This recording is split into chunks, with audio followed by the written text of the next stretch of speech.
రక్షణ పొందిన కాడి నుంచి క్రైస్తవ జీవితం ఎట్లా ఉంటుంది? 3 దశలు ఉంటాయి. ఏమిటంటే బాల్యము, యవ్వనము, వృద్ధాప్యము. శరీరానికి కూడా బాల్యము, యవ్వనము, వృద్ధాప్యం ఎలాగో పుట్టిన కాడి నుంచి, అలాగే రక్షణలో కూడా పుట్టిన కాడి నుంచి బాల్యము, యవ్వనము, వృద్ధాప్యము. వీటిలో ఏవేవి విధాల్లో ఏ ఏ పరిస్థితులు ఎలా ఉంటాయి అనేది కొద్ది నిమిషాలు మనం నేర్చుకుందాం. యోహాను సువార్త 3వ అధ్యాయం 3వ వచనం చూడండి.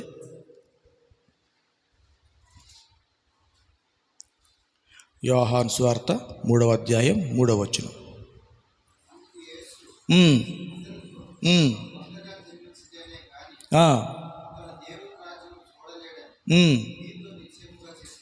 చాలు. ఒకడు క్రొత్తగా జన్మిస్తేనే కానీ దేవుని రాజ్యంలో చేరడు అని చెప్పేసి ఖచ్చితంగా ప్రభువారు చెప్తున్నారు. అందుకు ఆయన ఇక్కడ సిచ్యువేషన్ జరుగుతుంది ఏంటంటే, నికోదేమనేటువంటి ధర్మశాస్త్ర ఉపదేశకుడు వచ్చి ప్రభువారిని రహస్యంగా నైట్ పూట అడుగుతున్నాడు, అయ్యా మీరు ఇవన్నీ కార్యాలు చేస్తున్నారంటే మీరు ఖచ్చితంగా దేవుని ఆజ్ఞ లేకుండా, ఆయన చిత్తం లేకుండా, ఆయన శక్తి లేకుండా చేయలేరు కాబట్టి అని చెప్పి ఆయన అడుగుతున్నప్పుడు, మరి నిత్య జీవం పొందుకోవాలంటే ఎట్లా ఏమిటి అని ఆయన అడుగుతున్నప్పుడు అప్పుడు చెబుతున్నాడు అన్నమాట, ఒకడు కొత్తగా జన్మిస్తేనే కానీ దేవుని రాజ్యానికి చేరడు అని చెప్పేసి చెప్తున్నాడు. ఆయన ముసలివాడు. అప్పుడు అంటాడు, అయ్యా క్రొత్తగా అంటే మరలా నేను నా తల్లి గర్భంలోకి ఎలా వెళ్ళగలను, ఇదేమిటయ్యా అంటే అప్పుడు చెప్తున్నాడు అన్నమాట, ఒకటి నీటి మూలముగాను ఆత్మ మూలముగాను రక్షణ పొందినప్పుడు, నీటి మూలముగా అనేది శరీరానికి, ఆత్మ మూలముగా అనేది ఆత్మకి, ఈ 2 బాప్తీసాలు కంపల్సరీగా పొందాలి. చాలామంది మనం ఏం చేస్తున్నామంటే శరీరానికి మట్టుకే బాప్తీసం పొందుకొని శరీరానికి మట్టుకే రక్షణ అనేది ఇచ్చుకుంటున్నాం, కానీ ఆత్మానుసారమైనటువంటి బాప్తీసం లేకపోవటం వలన అనేక మంది మనం ఏం చేస్తున్నామంటే పడిపోతున్నాం. ఈ ఆత్మానుసారమైనటువంటి రక్షణ బాప్తీసం కూడా కంపల్సరీగా మనము తీసుకోవలసిన వారమై ఉన్నాం.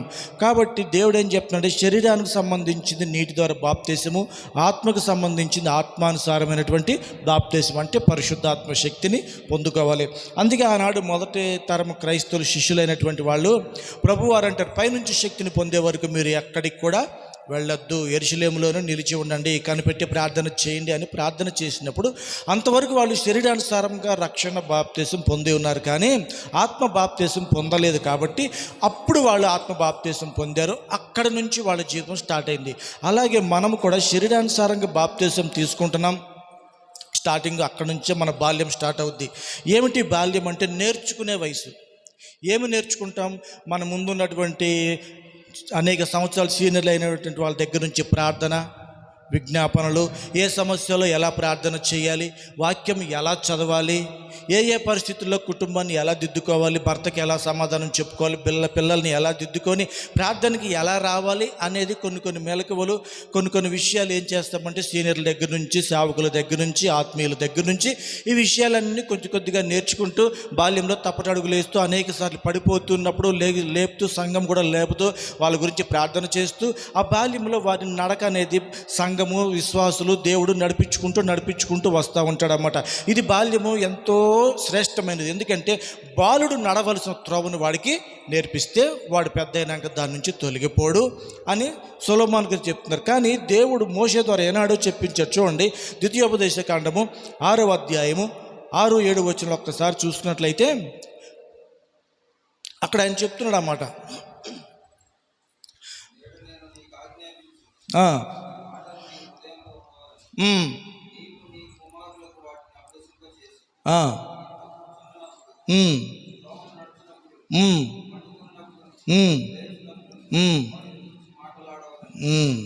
చాలు. చూసారా, ఎవరికి పెట్టాడు బాధ్యత అంటే తల్లిదండ్రులకి పెట్టాడు బాధ్యత. ఏమిటా బాధ్యత? పిల్లలకి నేర్పవలసినటువంటి విషయాలు. ఏమి నేర్పాలి? దేవుడిని గూర్చినటువంటి జ్ఞానము వారికి నేర్పాలి. సంఘము కూడా, దేవుని యొక్క సేవకులు కూడా ఇటువంటి విషయాలను వాళ్ళకి నేర్పుతూ ఉంటారు. అమ్మా ఈ విధంగా ప్రార్థన చేసుకోండి, ఈ విధంగా ఉండండి, కుటుంబంలో ఇలా ఉండండి, సమయం దొరికినప్పుడు ఇలా ప్రార్థన చేసుకోండి, సమయం దొరికినప్పుడు ఇలా పాటలు పాడండి, ఇలా నేర్చుకోండి అని చెప్పేసి చిన్నప్పుడు వాళ్ళ జీవితంలో జరిగిన సంఘటనలు, మా జీవితంలో కూడా ఇలాంటి సంఘటనలు జరిగినాయి అమ్మా, ఇటువంటి వ్యాధులు వచ్చినాయి అమ్మా, ఇటువంటి శ్రమలు వచ్చినాయి అమ్మా, ఎవ్వరూ మాకు సహాయం చేయలేనప్పుడు మన ప్రార్థన ద్వారానే మన దేవుడు సహాయము చేశాడని చెప్పేసి వీళ్ళు చిన్నపిల్లలుగా ఉన్న వారికి తల్లిదండ్రులుగా సేవకులు విశ్వాసులు వీళ్ళందరూ కూడా ఆ విషయాలు నేర్పుతూ ఉన్నప్పుడు వీళ్ళు నేర్చుకుంటే ఖచ్చితంగా వాళ్ళు కూడా నేర్పే వాళ్ళుగా ఉంటారన్నమాట. వీళ్ళు ఏం చేస్తారంటే కొంతమంది చిన్నపిల్లలలాగా వింటూ ఉంటారు, ఇక్కడో మాట అక్కడో మాట వింటారు, ఇక్కడ వింటారు, అక్కడికి వెళ్ళి మర్చిపోతూ ఉంటారు. అటువంటి స్థితిలో వాళ్ళకి ఏమవుతుందంటే జయం అనేది కలగదు. వాళ్ళు ఎదిగే కొద్దికి దాని మీద పట్టు దొరకదు. కాబట్టి పలుమార్లు వాళ్ళు శోధించబడుతూ ఉంటారు, పలుమార్లు సాతాను చేతులు దొరికిపోతూ ఉంటారు, పలుమార్లు తండ్రులు తిని దుఃఖపడుతూ ఉంటారు. కానీ బాల్యమందు మనం నేర్చుకున్నట్లయితే ఖచ్చితంగా ఏ సమస్యకి ఎలా ప్రార్థన చేయాలి, ఏ విధంగా నిలబడాలి, ఏ విధంగా దేవుణ్ణి అడగాలి, యాకోబు వల్ల ఏ విధంగా పోరాడాలి అనేది మనకు కొన్ని విషయాలు అర్థమవుతాయి. అన్ని ప్రార్థనలు ఒకేలాగా ఉండవు. ఎస్తేరు ఒకలాగా ప్రార్థన చేసింది, యాకోబు దేవునితో పెనుగులాడే నువ్వు దీవిస్తేనే నిన్ను విడిచిపెడతా, లేకపోతే విడిచిపెట్టను. దేవుడు కొట్టినా సరే, నువ్వు కొట్టినా చంపినా సరే నీ చేతులను తప్ప నన్ను నువ్వు దీవించాల్సిందే. ఈ ప్రార్థనలు వేరేగా ఉంటాయి. దావీదు ప్రార్థన వేరేగా ఉంటుంది. ఆయన రక్షణలోంచి తొలగిపోయిన తర్వాత దేవా మరలా నా రక్షణ ఆనందము నాకు మరలా పుట్టించని అట్లా కొన్ని ప్రార్థనలు కొన్ని సందర్భాలను బట్టి ఉంటాయి. అన్ని రోగాలకు ఒకటే మందు కాదు, అన్ని సమస్యలకు ఒకే ప్రార్థన కాదు. కాబట్టి మనం నేర్చుకోవలసిన విషయాల్లో నేర్చుకోకుండా ఏం చేస్తూ ఉంటామంటే జారిపోయిన వాళ్ళ గురించి చూసి, ఎందుకంటే మనం లోకంలో నుంచి వచ్చాం కాబట్టి లోకాశలు మనల్ని ఎక్కడో ఒక చోట అణిగిమణిగే ఉంటాయి. వీటికి తేమ తగలగాని మరలా చిగురించుకుంటూ వస్తూ ఉంటాయి. కాబట్టి పడిపోయిన వారిని చూసి, జారిపోయిన వారిని చూసి మనం కూడా జారిపోయే అవకాశం ఎక్కువగా ఉంటుంది. కాబట్టి అందుకే దేవుడు చెప్తున్నారు, మీరు ఎవరి వైపు కూడా చూడొద్దు, నా వైపు చూడండి అని చెప్పేసి దేవుడు సెలవిస్తుంటే మనం ఏం చేస్తామంటే బాగా విశ్వాసంలో ఉన్న వారిని చూసి వాళ్ళు జారిపోయినప్పుడు పలానామే సినిమాలకు వెళ్తుంది కాబట్టి మనం వెళ్ళినా పర్వాలేదు, పలానామె టీవీ చూస్తుంది కాబట్టి సీరియల్ మనం చూసినా తప్పులేదు, ఏంటి ఆమె ఇప్పుడో రక్షణ పొందింది, ఆమె చూస్తే తప్పులేదు కానీ మనం చూస్తే తప్పు ఉందా? దేవుని అడగొచ్చమ్మా, దేవుడు క్షమిస్తాడమ్మా. ఎవరు? ఈ సీనియర్లు చెప్తారు. దేవుడు ప్రేమామూర్తి, కరుణామూర్తి, దయామయుడు, కృపామయుడు, ఎలాంటి పాపినైనా క్షమిస్తాడమ్మా. మనుషులం కదా, మనం అన్నీ చేస్తూ ఉంటామమ్మా. ఒక్కోసారి మనం దేవుడిని అడగాలి. చేయటం ఎందుకు, అడగటం ఎందుకు? దేవుడు ఏమని చెప్తున్నాడు? వీటిని చెయ్యకూడదు, వీటి ప్రతిఫలం మీరు పొందుకుంటారు అని చెప్పేసి దేవుడు చెప్తున్నాడు. కాబట్టి ఈ బాల్యంలో వీళ్ళని బట్టి అనేక మంది దారి తొలగిపోతూ ఉంటారు. కాబట్టి దేవుడు ఏం చెప్తున్నాడు అంటే మీరు ఎవరిని చూడకూడదు, దేవుని వైపే చూడాలి. బాల్యంలో విశ్వాసం నువ్వు నేర్చుకునే ప్రతి కూడా వాళ్ళు ఆడుకునే పిల్లల వైపు, పోట్లాడుకునే పిల్లల వైపు చదువుకునే పిల్లలు ఏం చేస్తారంటే ఇచ్చిన హోంవర్క్ టీచర్ ఏం చెప్తుందో జాగ్రత్తగా వింటాడు, వాడు రాసుకుంటాడు, ఇంటికి వెళ్తాడు, దాన్ని బట్టి పెడతాడు. రేపొద్దునే చెప్పండి రంగా టక్మని ఆడలేసి ముందు ఆడే నుంచి ఉంటాడు.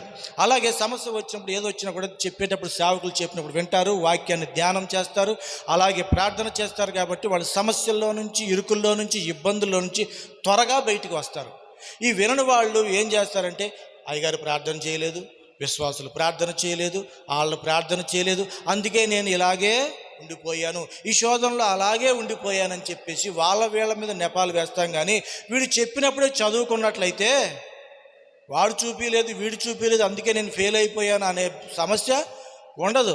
కాబట్టి బాల్యంలోనే మనం జాగ్రత్తగా మన అడుగులు స్థిరపరచుకున్నట్లయితే ఖచ్చితంగా మనం గొప్పవాళ్ళుగా ఉంటాం. అదే విషయాన్ని ఒకసారి మనం చూస్తే సమూయేలు గారు తల్లి ఆ పిల్లవాడికి పుట్టినప్పటి నుంచి చెబుతుంది, అయ్యా నువ్వు పుడితే దేవుడికి ఇస్తాననుకున్నా, నువ్వు తల మీద కత్తిరి వేయకూడదు, నువ్వు ఎలా పడితే అలా తినకూడదు, ఎలా పడితే అలా ఉండకూడదు, ఏది పడితే అది తినకూడదు, ఎవరితో పడితే వాళ్ళతో సావాసం చేయకూడదు అని చెప్పేసి ఆ తల్లి పాలతో పాటు దేవుడు వాక్యమైన పాలను కూడా ఆ బిడ్డవాడికి నేర్పిస్తూ పోషిస్తూ చిన్న పిల్లవాడు పాలు విడవగానే ఆ తల్లి సేవకుడికి అప్పగించి, ఇగో ఈ బిడ్డను నేను ఇట్లా అనుకున్నాను, ఆ రోజు మీరు కూడా ప్రార్థన చేశారు కదా, ఈ బిడ్డ నాయన ఇక మీకు ప్రతిష్ఠిస్తున్నాను అని చెప్పేసి దేవుడికి ప్రతిష్ఠించి ఆ యాజకుడికి అప్పగించి వెళ్ళిపోయింది. కానీ ఈ యాజకుడి పిల్లలు లోకంలో తిరుగుతున్నారు. కానీ ఈ తల్లి ఇచ్చిన మాటకు, దేవుడిచ్చిన బహుమానాన్ని దేవుడికి అప్పగించటానికి దేవుడి మందిరంలోనే ఉండి ఇంటికి వెళ్లకుండా, భర్త దగ్గరికి వెళ్లకుండా మందిరంలోనే ఉండి ఈ బిడ్డ పాలు మానిన తర్వాత నేను దేవుడికి అప్పగించి ఆ మాట నేను నెరవేర్చుకుంటానయ్యా, దేవుడికి ఇస్తానన్నా, ఎలా పడితే అలా లోకంలో తిరిగేసి చిన్నపిల్లడికి ఆడే నేర్చుకుంటాడని చెప్పేసి ఇష్టానుసారంగా వదిలేసి, లోకంలో వదిలేసి వాడు చివరాఖరికి వచ్చిన తర్వాత అయ్యా ఆ రోజు నేను మొక్కుకున్నాగా ఇదిగో పనికి మాలను అప్పగించడం కాదు, చిన్నప్పటి నుంచి ఆ తల్లి ఆ బిడ్డకి నేర్పి అయ్యా నువ్వు బ్రతికితే దేవుని కొరకు బ్రతుకు, చస్తే దేవుడి కోసం చావు, ఎందుకంటే నేను మొక్కుకున్నాను, నేను నా కష్ట కాలంలో పిల్లలు లేనప్పుడు మొక్కుంటే నువ్వు పుట్టావు నాయన అని చెప్పి నేర్పించి ఆ తల్లి మందిరంలో విడిచిపెట్టింది. కానీ ఈ యాజకుడి పిల్లలు ఎక్కడ ఉన్నారంటే లోకంలో ఉన్నారు. యెహోవాని ఎరగరంట వాళ్ళు, యాజకుడి పిల్లలే. అటువంటి స్థితిలో ఆ యాజకుడు పెంచాడు. కానీ ఈ విశ్వాసులు ఎంత గొప్పగా పెంచిందంటే అంత గొప్పగా పెంచింది. రాజులను అభిషేకించేటటువంటి అభిషేకాన్ని సమూయేలుకి ఇచ్చాడనమాట. అటువంటి గొప్ప కృప ఎక్కడ వచ్చిందయ్యా అంటే ఆ రోజున ఆ తల్లి తన చిన్నతనము నుంచే నేర్పుకుంటూ వచ్చింది. కాబట్టే ముసలివాడైనప్పటికి కూడా తన యొక్క దేవుడి నుంచి తనకున్నటువంటి ఆ భక్తిని, ఆ విశ్వాసాన్ని ఎక్కడా కోల్పోకుండా నిలబడగలిగాడు. తుదవరకు తన యొక్క జీవితాన్ని తుదముట్టించాడు దేవుళ్ళు. అలాగే యవ్వన కాలం అనేది చాలా డేంజర్. శరీరానుసారంగా కూడా ఆత్మానుసారంగా కూడా ఇది ఒక చాలా భయంకరమైనటువంటి స్థితి. ఇక్కడే పడిపోతారు, ఇక్కడే నిలబడతారు, ఇక్కడే గొప్పవాళ్ళు అవుతారు, ఇక్కడే దరిద్రులు అవుతారు, ఇక్కడే ఘనత పొందడానికి అవకాశం ఉంటుంది, ఇక్కడే అవమానం పొందడానికి కూడా అవకాశం ఉండే ఏజ్ ఏదైనా ఉన్నదంటే యవ్వన కాలము. ఈ యవ్వన కాలం ఏంటయ్యా అంటే యవ్వన బలాన్ని బట్టి కొంతమంది ఎవరిని లెక్క చేయరు. కాబట్టి అందుకే అంటాడు పౌలు గారు తిమోతి నీ యవ్వన కాలం బట్టి ఎవరు నిన్ను తృణీకరించకుండా చూసుకోయ్యా, జాగ్రత్తగా ఉండు, కొన్ని విషయాల్లో నువ్వు జాగ్రత్తగా ఉండు నాయనా అని చెప్తాడు. ఈ యవ్వన కాలంలో ఉన్నటువంటి ఒక రాజుని మీకు చెప్తాను. అతను బాల్యం నుంచి దేవుడితో సావాసం చేశాడు, మందతో సావాసం చేశాడు, పాటలు పాడుకుంటూ దేవుడితో హృదయానుసారంగా నడుచుకుంటూ వస్తున్నాడు. దేవుడు అభిషేకించాడు, తీసుకెళ్లి సింహాసనం ఎక్కించాడు, సౌలు తరుముతున్నా కాపాడాడు, ఆయన రక్షించాడు. కొన్ని సందర్భాల్లో దేవుడు సౌలు చేతిలో నుంచి తప్పించి మరణకరమైన పరిస్థితుల నుంచి తప్పించి చివరాఖరికి అన్ని ఆటంకాలు దూరపరిచి సింహాసనం ఎక్కించిన తర్వాత రాజ్యమంతా ఆయన వశం అయిపోయినప్పుడు చక్కగా ఉంది, దేవుడితో సావాసం చేస్తున్నాడు, చక్కగా ఉంది, పరిపాలన బాగుంది, భార్యలు పిల్లలు దేవుని ఆస్తి అంతా అన్ని విధాలుగా ఆశీర్వదించాడు. కానీ ఈ యవ్వన కాలంలో తప్పక త్రొట్టెలుదురు అని చెప్పేసి వాక్యం ఒకటి లేఖనం ఉంది కదా, చూడండి. యెషయా గ్రంథము 40:30 వచనం. యెషయా గ్రంథం 40:30.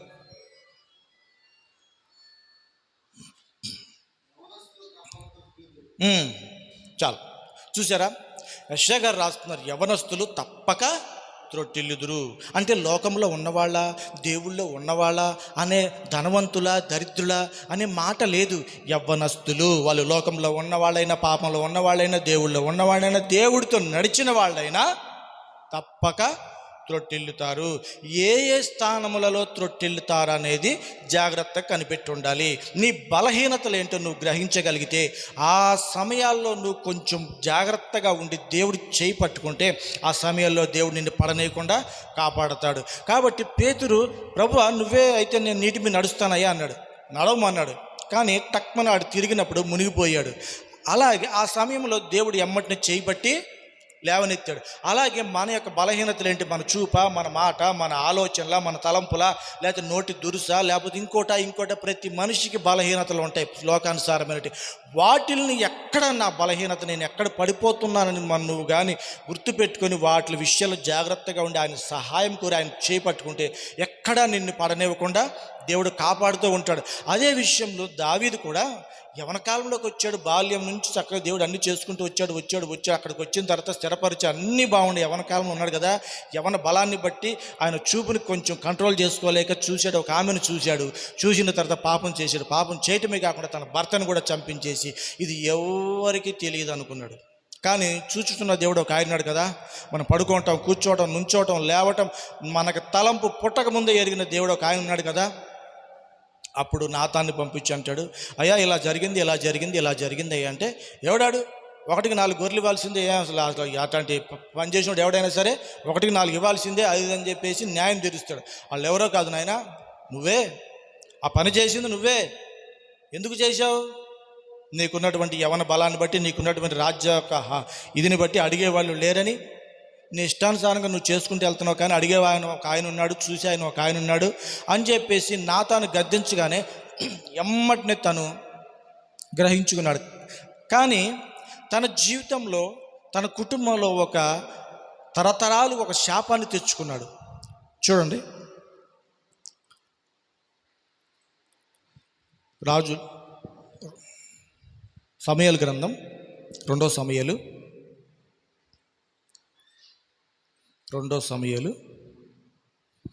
12వ అధ్యాయం 10వ వచనం అనుకుంటా, చూడు ఒకసారి. ఉమ్, ఉమ్, ఉమ్, ఉమ్, ఉమ్, ఉమ్, ఉమ్, ఉమ్, ఉమ్, ఉమ్, ఉమ్, ఉమ్. కాదు కాదు, ఇది మొదలుకొని నిత్యము నీ ఇంట్లో యుద్ధములు ఉంటాయి అని ఉంటుంది చూడు. 10 లేదా 11.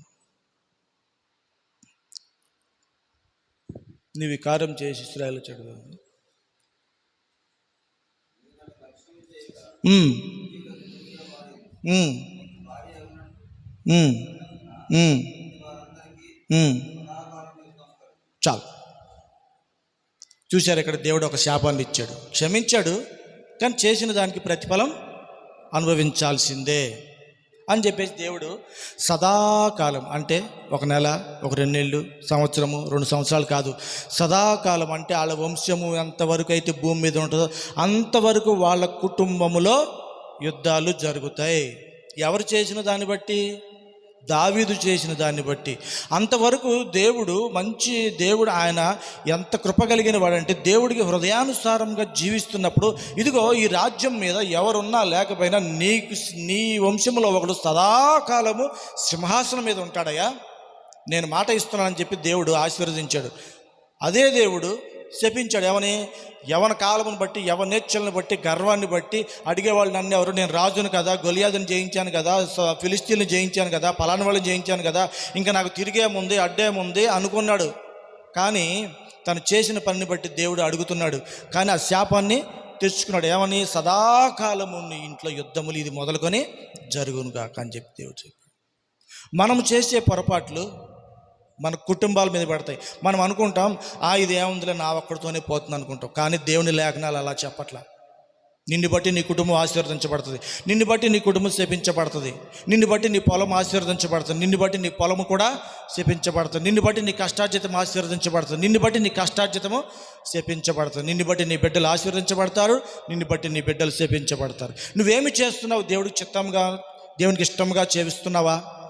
నీ యవన కాలాన్ని బట్టి, నీ యవన బలాన్ని బట్టి, యవన గర్వాన్ని బట్టి, డబ్బును బట్టి, బలమును బట్టి నువ్వు అతిశయిస్తూ దేవుడికి విరోధంగా జీవిస్తున్నావా అనే దాన్ని బట్టి మన కుటుంబాల ఆశీర్వాదాలు ఉంటాయి. నేడు మనం ఈ స్థితిలో ఉన్నామంటే మన పూర్వీకులు దేవుడి మాట వెనకపోబట్టే మనకి ఇటువంటి స్థితిలో మనం ఉన్నామని మనకు దేవుని లేఖనాలు స్పష్టంగా తెలియపరుస్తున్నాయి. ఎందుకు మనం ఇంత దరిద్రంలో ఉన్నాము, ఈ స్థితిలో ఉన్నామంటే మన పితరులు చేసినటువంటి దాన్ని మనం అనుభవిస్తున్నామని దేవుని లేఖనాలు తెలియపరుస్తున్నాయి. ఈ శాపాన్ని, ఈ పాపాన్ని, ఈ రోగాలను, వీటన్నిటిని ఎక్కడితో ఆపివేయాలంటే ఇక నుంచి మనము దేవుడితో నడవాలి. దేవుడి నుంచి ఒక వాగ్దానం మనం పొందుకోవాలి. మనం చేసే ప్రార్థనలు ఎంతసేపు అంటే, నా కొడుక్కి రావాలి, నా కూతురికి రావాలని చెప్పి ఇక్కడి వరకే మన ప్రార్థన ఉంటుంది. కానీ ఇక్కడి వరకే కాదు. దేవుడు అంటాడు, తరతరాలు ఆశీర్వదిస్తానమ్మా, నువ్వు అలా ప్రార్థన చేయంటే, లేదయ్యా నాకు అటువంటి ఏమొద్దు, ఈ పూటకు నాకు కడుపు నిండితే చాలు అనే ప్రార్థనలే తప్ప, దేవా నా వంశం తరతరాలు, నా బిడ్డలు నేను ఆశీర్వదించబడాలంటే నేను ఎలా ప్రార్థన చేయాలి, నేను ఎలా ఉండాలి ప్రభువా, ఎంత పరిశుద్ధంగా నేను ఉండాలి, ఎంత పరిశుద్ధంగా నేను జీవించాలి, నీ కొరకు నేను ఏమి చేయాలి నాయనా అని అడుగుతున్నామా అంటే అడగం. నాకు అయి కావాలి, నాకు ఈ కావాలి, నాకు అది లేదు, నాకు ఇది లేదు, నాకు అయి కావాలి, ఈ కావాలి, నాకు అది పోవాలి, ఇది రావాలి, ఏ తప్ప నుంచి నీ తరతరాలు ఆశీర్వదించబడాలంటే భక్తులు ఎలా ప్రార్థన చేశారు, ఎలా జీవించారు అనే దాన్ని మనం జ్ఞాపకం చేసుకోవాలి. ఈ యవన కాలంలోనే యవన బలమును బట్టే, ఇప్పుడు బాల్యములో అంత అన్నం తింటే సరిపోతుంది, ఒక గ్లాస్ నీళ్ళు తాగితే సరిపోతుంది, వాళ్ళ శరీరానికి అది సరిపోతుంది. కానీ యవన కాలం వచ్చేపటికి చాలదు. ఒకళ్ళు 2 ప్లేట్లు తింటారు. వయసులో ఉన్న తినరా, 4 ప్లేట్లు తిను. నీ వయసులో నేను 4 ప్లేట్లు తినేవాడిని, కేజీ బియ్యం తినేవాడిని. మా తాత ముత్తాతలు అనేవాళ్ళు కేజీ బియ్యం అట్లా తినేవాళ్ళు. వాళ్ళు అలా తినబట్టే అంత కష్టం చేసేవాళ్ళు. మనమేమో ఇప్పుడు ఇంతే తిని కనీసం 10 కేజీలు బియ్యం బస్తాను కూడా ఇక్కడ నుంచి అక్కడ దాకా మోయలేని స్థితి. ఎందుకని? వీడు తినడమ్మా, చిన్నప్పటి నుంచి తినడు, అందుకే అంత నీరసంగా ఉంటాడు. దానివల్ల ఏమవుతుంది? రోగాలు అవుతుంది, శరీర బలహీనత వస్తుంది. అలాగే ఆత్మీయతలో కూడా బాల్యంలో మనం చిన్నప్పుడు స్టార్టింగ్లో ప్రార్థన చేసుకుంటాం, ప్రభా నా కుటుంబాన్ని దీవించు, మా ఆయన రక్షించు, ఇలా చిన్న పిల్లలు సండే స్కూల్ ప్రార్థనలు బాగానే ఉంటాయి, చిన్నప్పుడు నేర్చుకోవచ్చు, తప్పులేదు. కానీ మనం యవ్వన కాలంలోకి వచ్చేటప్పుడు మనకు ప్రార్థన మారిపోవాలి, మన వాక్యం మారిపోవాలి. ఎంతగా అంటే సమయం దొరికినప్పుడల్లా ప్రార్థన, సమయం దొరికినప్పుడల్లా వాక్యం. ఎంత తింటే అంత బలం యవ్వన కాలంలో.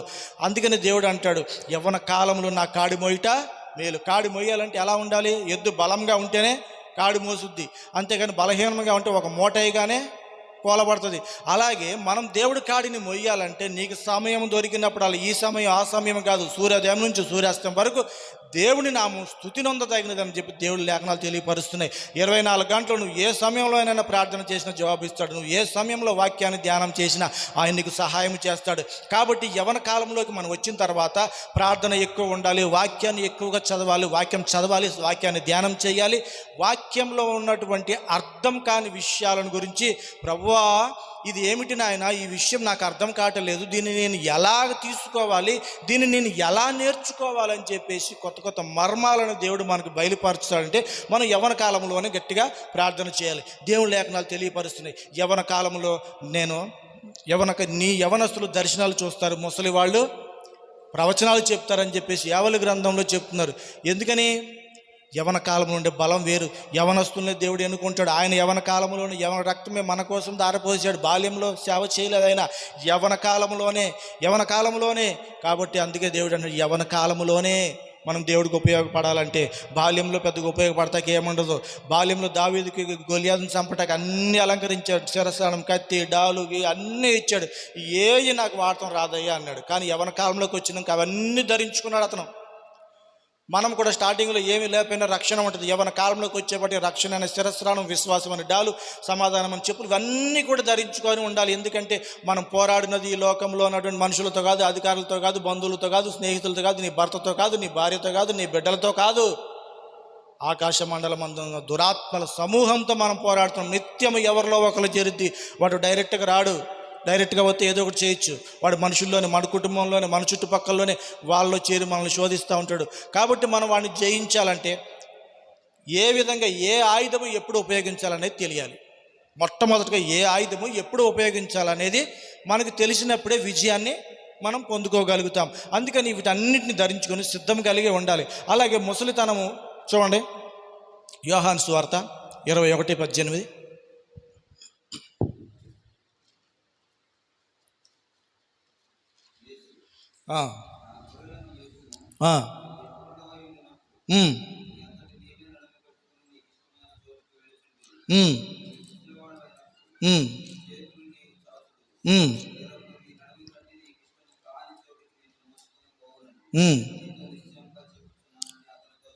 చాలు. యవ్వన కాలం కాబట్టి 10 మంది ఆపినా కూడా వినం, మన ఇష్టమైన చోటికి మనం వెళ్తాం. బాల్యంలో అంటే కొంతమంది పిల్లలు వాళ్ళు ఏంటంటే ఏడిస్తే తీసుకెళ్తారని వాళ్ళు కొన్ని చిట్కాలు ఉపయోగిస్తారు. కింద పడి డొల్లాడతాము, ఏడతాము, కొన్ని వస్తువులు పగలగొడతాము. అంటే అలా చేస్తే వాళ్ళకి నచ్చిన చేస్తారని. కానీ ముసలి వయసు వచ్చేపాటికి అందరూ విసుక్కుంటూ ఉంటారు. ముసలాడి పని పాట ఏం లేదు, కూర్చో మూలన కూర్చో, ఇప్పుడు పెడతా ఉండు అట్లా ఇసుకుంటూ ఉంటారు. ఈ వయసులో నువ్వు ప్రార్థన చేయాలన్నా నీ శరీరం సహకరించదు, నువ్వు వాక్యం చదవాలన్నా నీ చూపు సహకరించదు, నువ్వు గట్టిగా మాట్లాడాలన్నా నీ గొంతు సహకరించదు. అప్పుడు ఏంటయ్యా నీ పని అంటే కన్నులుండి చెవులుండి కూడా నువ్వేమీ చేయలేనటువంటి పరిస్థితి. కనులుండి చూడలేవు, చెవులుండి వినలేవు, నోరుండి మాట్లాడలేని స్థితి ఏదైనా ఉందయ్యా అంటే ముసలితనం. ఏమీ చేయలేము.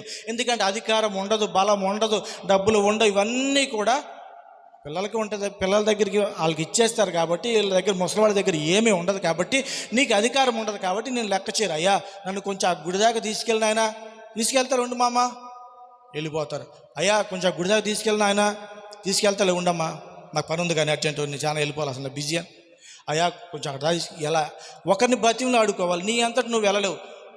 కాబట్టి దేవుడు అంటున్నాడు యవ్వన కాలంలోనే నువ్వు బలంగా ఉండి స్థిరంగా ఉండి ఎక్కడికి నువ్వు వెళ్ళలేని స్థితి ఉన్నా కూడా నువ్వు కూర్చొని ప్రార్థన చేస్తే అక్కడ ఉన్న వ్యక్తి కోసం నువ్వు ఇక్కడ కూర్చొని ప్రార్థన చేస్తే అక్కడ ఏమి జరుగుతుందో దేవుడు నీకు బయలుపరచగలడు. ఎందుకంటే నేను చూసి ఉన్నాను కాబట్టి చెప్తున్నా. ఒక సేవకుడు అక్కడెక్కడో చెన్నైలో ఉండి ప్రార్థన చేస్తుంటే ఇక్కడ ఉన్నటువంటి మా భార్య ఒంట్లో ఉన్నటువంటి ఆ చీకటి బయటకు వచ్చి చెప్తుంది, అక్కడ ఆ సేవకుడు ప్రార్థన చేస్తున్నాడు, అందుకే నేను ఇక్కడ బయటకు వచ్చాను. అది దేవుడు ముసలికి ఇచ్చేది. ముసలితనమున చిగురిస్తారు అని చెప్తున్నాడు. చూసావా? లోకానుసారంగా మరలా యవనం రాదు, యవనం కాదు. దేవుని యొక్క కృపావరాలతో నిన్ను నింపి నువ్వు ఇక్కడ కూర్చొని కూడా ప్రార్థన చేస్తే అక్కడ కూడా దేవుడు కార్యాలు చేస్తావు. ఒక వ్యక్తి కోసం 4 ముక్కలు ప్రార్థన చేసిన వాళ్ళ జీవితం ఏంటో, వాళ్ళ సమస్య ఏంటో చెప్పగలిగిన కృపావరాలు ముసలితనంలో చిగురించడం అంటే అది అటువంటి ఇస్తాడు. వాటి కోసం మనం కనిపెట్టి ప్రార్థన చేయాలి. ముసలితనం వచ్చిన తర్వాత ఇంకా నాదే ముందులే, ఊరు పొమ్మంటుంది, కాడు రమ్మంటుంది, ప్రభు ఎట్టగట్ట తీసుకెళ్ళిపోయాడు. ఆయన తీసుకెళ్తాడు, నువ్వు చెప్పాల్సిన అవసరం లేదు. నువ్వు చేయవలసిన పని ఇంకా ఉన్నది. ఈ లోకంలో, ఈ భూమి మీద మనం ఉన్నాము. ముసలి వాళ్ళమైనా సరే, మనకి ఏమి కనపడిపోయినా వినపడిపోయినా కదలలేకపోయినా ఇంకా ఉన్నాము అంటే ఆయన పని ఉంది. ఏమిటి ఆ పని అనేది మనం అడిగినప్పుడు ఖచ్చితంగా చెప్తాడు. కాబట్టి ఈ వయసులో, ముసలి వయసులో మనం ఏంటంటే మరలా చిగురిచ్చేలాంటి ఆయన కృపావరాలను పొందుకుంటే, నువ్వు కూర్చున్న ప్రార్థన చేసిన, నుంచొని ప్రార్థన చేసిన వృద్ధాప్య మందు ఉన్నటువంటి వాళ్ళ దగ్గరికి ఎందుకు వస్తారంటే, అమ్మా నా కోసం ప్రార్థన చేయండి అన్నప్పుడు ప్రార్థన చేసి, అమ్మా ఇగో నీ సమస్య నీ ఇలా ఉంది, దేవుడు బయలుపరుస్తున్నాడు కాబట్టి నువ్వు ఈ విధంగా ప్రార్థన చేయి, ఈ విధంగా నడువు అని చెప్పగలిగినటువంటి కృపావరాలు ఎవరికి ఉంటాయంటే వృద్ధాప్యములు. వాళ్ళు ఎటు దూరంగా దేవుడు తీసుకెళ్ళడు, ఉన్న చాట నుండి వాళ్ళని వాడుకుంటాడు. కాబట్టి దేవుడు వాళ్ళకి ఆ కృపావరాలను ఇస్తా అంటున్నారు. కానీ నీకున్న బలాన్ని బట్టి, నీకున్న శక్తిని బట్టి వీటన్నిటినీ కోల్పోయి ముసలితనంలో కూడా ఎందుకు పనికిరానటువంటి స్థితిలో నువ్వు ఉంటే, రేపటి రోజున దేవుడు నిన్ను అడిగితే ఏం చెప్తావు? ఉన్న వాటన్నిటి పోగొట్టుకున్నావు. అప్పుడు ఏమంటారంటే, వయసులో ఉన్నప్పుడు డబ్బు అంతా నాశనం చేసావు, పొలాలన్నీ అమ్ముకున్నావు, ఇల్లు అన్నీ అమ్ముకున్నావు, ఇలా స్థలాలన్నీ అమ్ముకున్నావు, బంగారం అమ్ముకున్నావు, వెండి అమ్ముకున్నావు. ఇవాళ రోజున నీకు ముద్ద ఎవడు పెడతాడమ్మా నీకు ముద్ద? అప్పుడు ఉన్నప్పుడు, యవనంలో ఉన్నప్పుడు నీ ఇష్టానుసారం చేసావుగా, ఏమన్నా లెక్క చేసావా? ఇప్పుడు నీకు ఎందుకు పెట్టాలి అనేది మానవుని యొక్క మనస్తత్వం. దేవుడు కూడా అదే అంటాడు. నీకు ఎన్ని కృపావరాలు ఇచ్చాను, ఎన్ని ఆత్మఫలాలు ఇచ్చాను, ఏం చేసావు ఇవన్నీ? ఇవాళ వచ్చి దేవుడా నన్ను కాపాడంటే ఇందుక నిన్ను రక్షించింది. నీ ద్వారా అనేక మందిని నేను రక్షించాలని ఆశపడుతుంటే నువ్వే మరలా వచ్చి నువ్వు బాల్యంలో ఉన్నాడు చిన్నపిల్లడికి లాగా నన్ను ఎత్తుకోవా, నాకు నడక నేర్పవా, నాకు మాటలు నేర్పవా, నాకు పాటలు నేర్పవా అని అడుగుతావు. నువ్వు ఒకరికి నేర్పాల్సిన స్థితి పోయి నువ్వు మరలా అడుగుతున్నావు అంటే మన ఇటువంటి స్థితిలో అయితే అసలు నీకు బుద్ధి జ్ఞానం ఉందా? ఈ వయసులో నేను నీకు మాటలు నేర్పాలా? ఈ వయసులో నీకు పాటలు నేర్పాలా? నువ్వు నలుగురికి నేర్పాల్సింది పోయి చదువుకున్న వయసులోనే చదువుకుంటేనే చదువు బుద్ధి. ముసలి వాళ్ళు అయిన తర్వాత చదువు అవ్వదు. భక్తి కూడా అంతే, రక్షణ కూడా అంతే. బాల్యంలో నేర్చుకోవాలి, యవన కాలంలో వాటిని పాటించాలి, స్థిరపడాలి. ముసలితనములో మనము నేర్పాలి. అది దేవుని యొక్క ముఖ్యమైన ఉద్దేశము. బాల్యము, యవ్వనము, వృద్ధాప్యము. ఈ లోకంలో కూడా బాల్యంలో నేర్చుకుంటాం, యవన కాలంలో తన మార్గాలను వాళ్ళు స్థిరపరచుకుంటారు. వృద్ధాప్యం అయినప్పుడు అరే ఈ పని చేసుకో, ఈ పని ఇలా చెయ్యి, ఇది ఇలా చెయ్యి అని చెప్పేసి చిన్నపిల్లలకి, తెలియని వాళ్ళకి మార్గదర్శకులుగా ఉండాలనేది దేవుని యొక్క ఉద్దేశం. కానీ మనం ఇంకా కూడా బలహీనులం అయిపోయి, అయ్యా నా కోసం ప్రార్థన చేయండి, అయ్యా నా కోసం వేడుకోండి, మాకు వేడుకుంటాకే సమయం లేదు, ఇంక మీ గురించి ఎలా? ఎవరి భారం వాళ్ళది, ఎవరి సిలువ వాళ్ళే మోయాలి. దేవుడు చెప్తున్నాడు, మీ సిలువ మీరే మోసుకొని రండి. ఒక సమయంలోనే ప్రార్థన చేస్తారు. ఇప్పుడు కోడి తన పిల్లల్ని ఎమ్మటేసుకొని నేర్పుతూ ఉంటుంది చిన్నప్పటి నుంచి. ఎప్పుడన్నా దాచిపెట్టుద్ది అది, మీరు గమనించండి. అది పుట్టిన కళ్ళు తెరిచిన కాడ నుంచి ఎమ్మటేసుకొని తిరుగుద్ది. ఎలా తినాలో, ఎలా మేయాలో, ఆపద వచ్చినప్పుడు ఎలా దాక్కోవాలో, శత్రువు వచ్చినప్పుడు ఎలా ఎదుర్కోవాలో ప్రతిదీ కూడా నేర్పి చివరాఖరికి ఏం చేస్తాడు? నా దగ్గర రావద్దు, వెళ్ళిపోండి బయటికి, మీకు అన్నీ నేర్పా, ప్రార్థన చేయడం నేర్పా, వాక్యం చదవటం నేర్పా, ప్రార్థన చేయడం నేర్పా, ఉపవాస ప్రార్థన నేర్పా, ఇవన్నీ నేర్పా, వెళ్ళండి బయటికి, ఇంకో నలుగురికి నేర్పండి. అది వద్దు, మా అమ్మ వెనకాలే తిరుగుతాం, మా అమ్మ ఏరు పెడితే మేము తింటాం, మా అమ్మ చూపిస్తే తింటాం అంటే ఆ తల్లి ఎంత బాధపడుతుంది? అయ్యో నేను ఇట్లాంటి అవిటి పిల్లల్ని కన్నానా?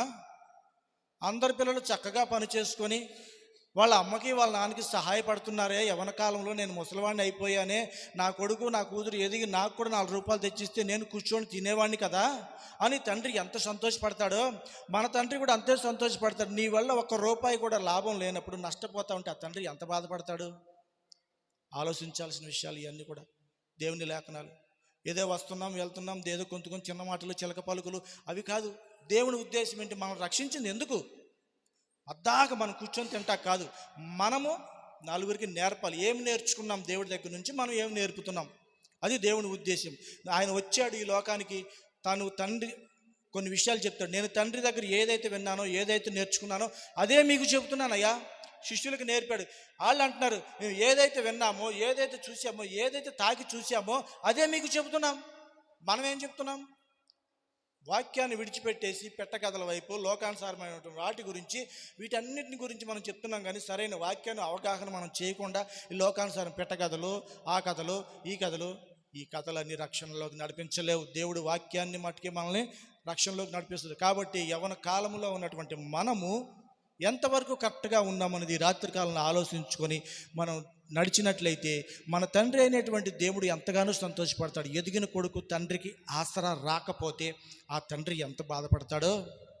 ఇన్ని సంవత్సరాలు అయింది మనం రక్షణ పొంది, తండ్రికి ఎంతో ఉపయోగపడుతున్నాం? లేదా తండ్రి పెట్టే మొత్తం మీద ఆశపడుతున్నామా? ఇగో నాన్న పనిచేశాను, నాకు ఇంత వచ్చిన జీతం నెలకి అంటే ఆ తండ్రి యొక్క ఆనందం ఎట్లా ఉంటుందో తెలుసా? తండ్రులైన ప్రతి ఒక్కరికి, ఎదిగొచ్చిన కొడుకులు ఉన్న ప్రతి ఒక్కరికి అర్థమవుతుంది. కానీ ఒక్క రూపాయి కూడా తేకుండా ఆడు నెల ఇంత ఖర్చు పెడితే వాడు ఖర్చులకు ఇవ్వాలి, ఆడు బండికి ఇవ్వాలి, ప్లస్ మళ్ళీ సినిమాలకి, షికార్లకి, మా ఫ్రెండ్స్ అటు వెళ్తున్నారు, అవి కావాలి, నాకు బట్టలు కావాలి, నాకు అవి కావాలి, ఈ కావాలి అంటుంటే ఈ తండ్రి ఎంత బాధపడతాడో, మనం ఈ లోకంలో ఎంత బాధపడతామో మన తండ్రి కూడా అంతే బాధపడతాడు.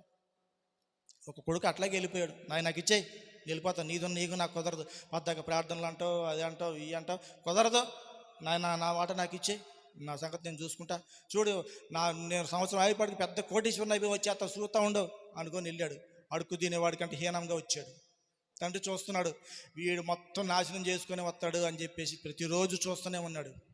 కాబట్టి మనకి ఇచ్చినటువంటి తలాంతులు అన్నింటినీ పోగొట్టుకొని చివరాఖరికి అడుక్కునే స్థితిలో దేహి అని అడుక్కోకూడదు. మనం అయ్యా మా కోసం ప్రార్థన చేయండి, అమ్మా మా కోసం ప్రార్థన చేయండి, అదిగా దేవుడు నీకు చెప్పేది. దేవుడు నీకు కూడా కొన్ని శక్తులు ఇచ్చాడు, ప్రార్థన చేయి. నీకు మించింది కుటుంబం సహాయం చేస్తుంది, కుటుంబానికి మించిన సహాయము గ్రామం సహాయం చేస్తుంది, చుట్టాలు సహాయం చేస్తారు. ఇప్పుడు మనం ఈ లోకంలో ఉన్నప్పుడు ఎలా ఉంటుందంటే, మనకు ఒక సమస్య వచ్చింది, పెద్ద సమస్య, మన కుటుంబం సహాయం చేస్తాం. మన కుటుంబానికి మించిన భారం బంధువుల దగ్గరికి వెళ్తాం, అమ్మా పరిస్థితి ఇలా వచ్చింది, మీరు కొంత సహాయం చేయాలి, వాళ్ళు కొంత చేస్తారు. ఇంకా మించింది అనుకో, మనకు తెలిసిన వాళ్ళు, చుట్టాలు, వీళ్ళందరి దగ్గరికి వెళ్ళి సహాయాన్ని పొందుతాం. ఎందుకని? అవసరాన్ని బట్టి నీకు సహాయం అందుద్ది తప్ప నువ్వు పని పాట చేయకుండా నాకు ఈ కావాలి అవి కావాలంటే ఎవరైనా సాయం చేస్తారా? చేయరు. నీ ప్రార్థన నువ్వే చేయాలి. ఎవరి భక్తి వాళ్ళని రక్షిస్తుంది, ఎవరి రక్షణ వాళ్ళదే. కాబట్టి ప్రతి దానికి మనం దేవుడి మీద ఆధారపడాలి. యవన కాలంలో ఉన్నాం కాబట్టే, ఇంకా నువ్వు నడుస్తున్నావు కాబట్టే, బలం ఉంది కాబట్టే, శక్తి ఉంది కాబట్టే, ఆలోచించగలిగిన కృప ఉంది కాబట్టే, మాట్లాడగలుగుతున్నావు కాబట్టే, వినగలుగుతున్నావు. ఇవన్నీ బాగున్నాయి అంటే దేవుడు నీతో ఇంకా పని ఉన్నది. ముసలితనమును చిగురించాలంటే దేవుని కృపావరాలను పొందుకోవాలి. డబ్బు, ధనము, ఆస్తులు, అంతస్తుల కోసం ఆరాట పడకూడదు. ఇక వాటి వల్ల మీకు ప్రయోజనం లేదు. మీకు ఉండే ప్రయోజనం ఏంటో తెలుసా? దేవుని కృపావరాలను దేవుని అడిగి పొందుకొని వాటి వలన దేవుని యొక్క రాజ్యానికి మీరు మీ వంతు సహాయం ఎంత చేయగలరో దేవుడు అంతవరకు మీతో చేయించుకుంటానికి సిద్ధంగా ఉన్నాడు. యవన కాలంలో ఉన్న వాళ్ళని ఏంటంటే దూర ప్రాంతాలు, యవనంలో ఉన్న బలం మీద ఉన్నాడు కాబట్టి కాడు మోపిస్తాడు దేవుడు. ఎంతవరకు మోపిస్తాడంటే ఆడు బలంగా ఉన్నంత వరకు. బలహీనంగా ఉన్నట్టయితే ఎక్కువ దూరం దేవుడు పని చేయించాడు. వీడు వేసిన ఆయన అనవసరంగా ఈయన పనిలో పెట్టుకున్నాను, ఈయన అనవసరంగా పనిలో పెట్టుకున్నారా బాబు అని చెప్పేసి కొన్ని సందర్భాల్లో నేను టాప్ మేస్తుంది కాబట్టి కూలోళ్ళ గురించి చెప్తూ ఉంటాం. పని చేసేవాడిని పెట్టుకుంటాం, పనికి మనలోని పెట్టుకోం, అసలు అనవసరంగా పెట్టాం.